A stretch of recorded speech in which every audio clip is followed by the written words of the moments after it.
Hi guys, so good morning. The time is currently 5:44 and I have to leave for the gym 6 o'clock. So this video is going to be a very quick one, but something just came to my mind. Like, you know, the fact that in my last upload I talked about a book, this book, Honey, Why Are We Poor, and how it helped me to, like, you know, it basically made me question everything I thought I knew about money.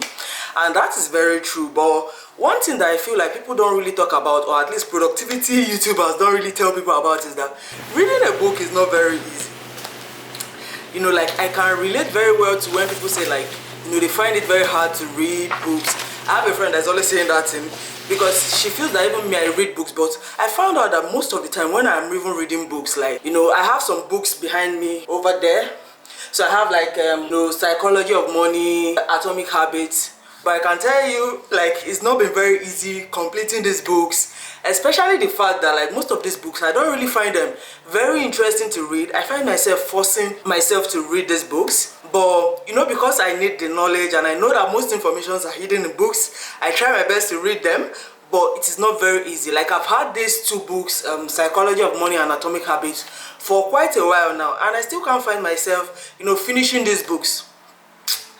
Sometimes I feel like, you know, if you watch the video, that's Honey, Why Are We Poor, like the video to the end, I talked about, you know, like, giving authors my 2 cents, where I was telling them about, you know, how they need to make their books more interesting, maybe like with the fonts, the spacing. You know, if a book is...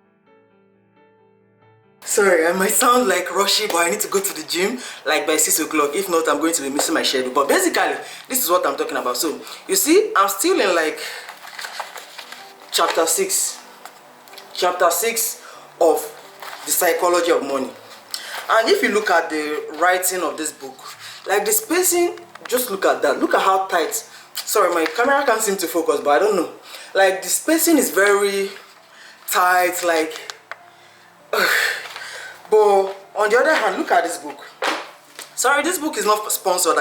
I don't even know the author, but I just, you know, like how it was very enjoyable for me to read, and especially with the fact that it was even done in such a way that it feels like a story. So, like, I could easily understand what the author was talking about. And especially, you know, when it comes to topics about money, sometimes we want to, you know, be rich, we want to be this, we want to be that, but most of the time the books are not even, you know, so much interesting for us to read that we can't even finish it to get the point across. But, like, I just watched the video by Nisha, like, you know, one of the UK popular finance YouTubers. Over the last few years, I have read almost every book that exists on money and investing.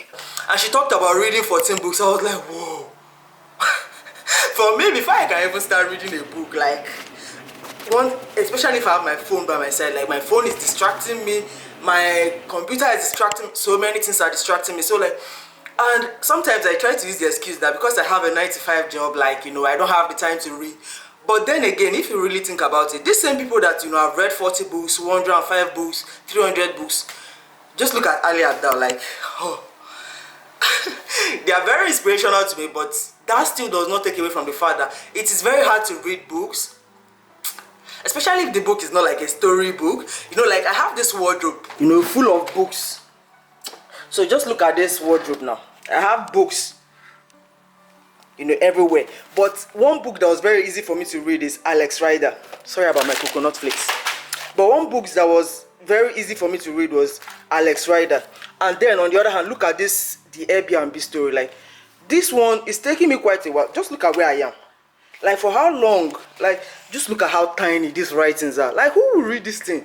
It made the story so tiring for me. Like, even when this story is inspirational and all, but then, okay, you know, I love to buy books because I know that most hidden informations are in books. But look at how, okay, this book is called Bad Blood, Secrets and Lies. Secret and Lies in a Silicon Valley Startup. The story was quite intriguing about, you know, like, conspiracies and lies that, you know, companies tell to, like, you know, get to where they are and whatnot. But this was all I could get in, like, the first few chapters. But the book was not that interesting to read because the handwritings are so tiny. Just compare this. This is Honey, Why Are We Poor. Just look at the spacing. The difference in the spacing is so stark.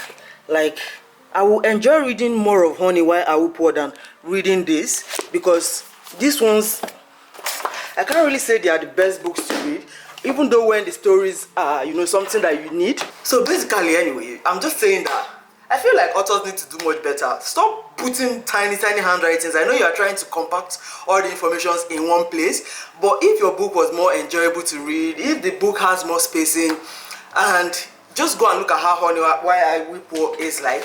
Just even with the design of the book, it looks very fun to read, and it now has this, you know, like this, still not sponsored though, but it now has this, you know, like this flap that I can use to put as, you know, cover for every chapter that I've read. As you can see, this is like some part of the book, so you can use this and use it to hold your book to get to, you know, where you have, you know, where you have stopped in your reading, you know, that kind of thing.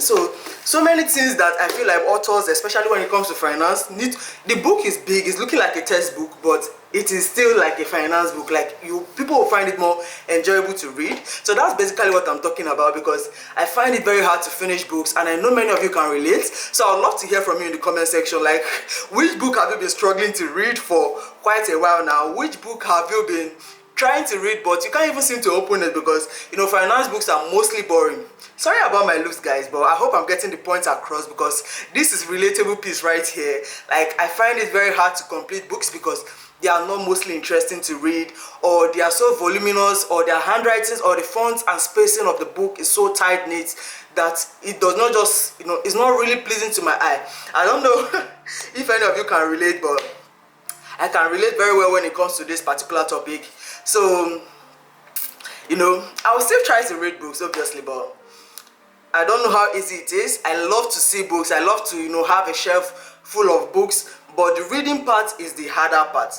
So guys, this is basically what I came to rant about this morning. I know I'm not the only one in this situation. I would love to hear from you guys. So join the family, click that like button, subscribe to my channel, and I'll see you guys in my next one. Stay tuned. Peace out. Bye.